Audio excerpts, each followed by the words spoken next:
யாராவது சம்புவை கூப்பிடுங்க. ஷூட்டிங் எல்லாம் ரெடியா இருக்கு. ஆமா, நானும் தயார். சம்புஜி, உங்களை வச்சு படம் எடுக்கிறதுக்கு நீங்க ஒத்துக்கிட்டதுல ரொம்ப சந்தோஷம். இந்த மொத்த உலகமும் அந்த கொரில்லாவை நீங்க காப்பாத்தி மறுவாழ்வு கொடுக்கறத பத்தி தெரிஞ்சுக்கோ. நான் அத கண்ணை மூடிக்கிட்டே செஞ்சிருக்க முடியும், தெரியல. சரி, நீங்க இப்ப இந்த கண்ணை மூடிக்கிங்க.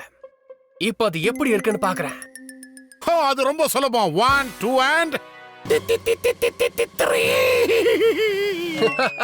சம்புஜி, நீங்க பதற்றப்பட வேண்டிய அவசியமே இல்ல. இது உங்களுக்கு முதல் கேமரா அனுபவம்னு தெரியும். கொஞ்சம் உறுதியா இருந்தாலே போதும். இவர்தான் எங்களோட ஸ்டண்ட் மேன் ராஜ். இவர்தான் உங்க கூட இந்த சீன்ல நடிக்க போறாரு. கண்டிப்பா. நான் சும்மா அந்த கதாபாத்திரத்தோட ஒன்றி போயிருந்தேன். நான் ஒரு நடிகனாவே பிறந்தவன். கமான், வாங்க ஆரம்பிக்கலாம். ஓகே சம்புஜி, இந்த சீன்ல நீங்க காட்டுக்குள்ள போய் அங்க வெயிட் பண்ணணும். நாங்க உங்களை செல்போன்ல கூப்பிடுவோம். அந்த நேரத்துல நீங்க இந்த இடத்துக்கு ஓடி வரணும், சத்தமா கத்திக்கிட்டே. இது ஈஸி. சம்பு நடிக்க தயாராயிட்டான்.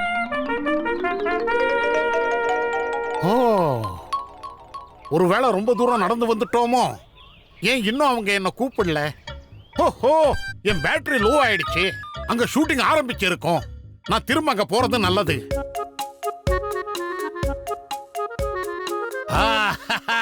என்ன கூப்பிடுறதுக்கு ராஜ் அனுப்பியிருக்காங்க.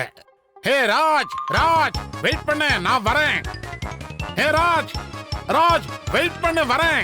எனக்காக வெயிட் பண்ண. ஓஹோ, முதல்ல இந்த குரங்கு ஷேட்டையை நிறுத்துறியா? கீழே வா, கீழே வா, நமக்கு லேட் ஆகுது.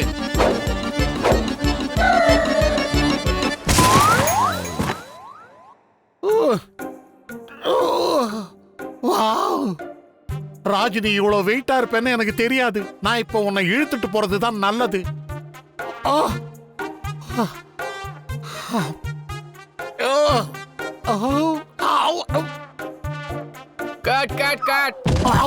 இங்க என்ன நடக்குது சம்புஜி? என்ன பண்ணிட்டு இருக்கீங்க? நீங்க என் கால் வர வரைக்கும் வெயிட் பண்ணணும். அன்பர், ஆனா ராஜ நீங்க தானே என்கிட்ட அனுப்புனீங்க.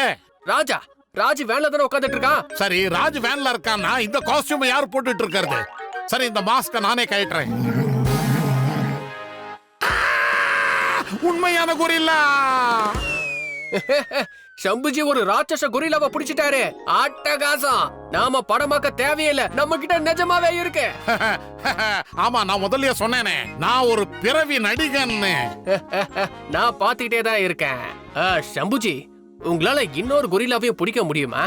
நாம அதை இன்னும் கொஞ்சம் ஃபுட்டேஜுக்கு யூஸ் பண்ணிக்கலாம். இன்னொரு தடவையா?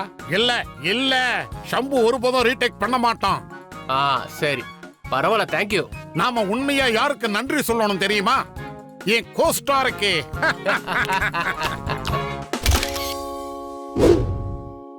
பாம் சிக்க பாம் சிக்க பாம் சிக், பாம் சிக்க பாம் சிக்க பாம் சிக். ஞாபகம் இருக்கட்டும், விலங்குகள் கிட்ட கருணையோட நடந்துக்கோங்க. ஆமா, ஏன்னா நாங்கெல்லாம் நல்ல டான்சர்ஸ்.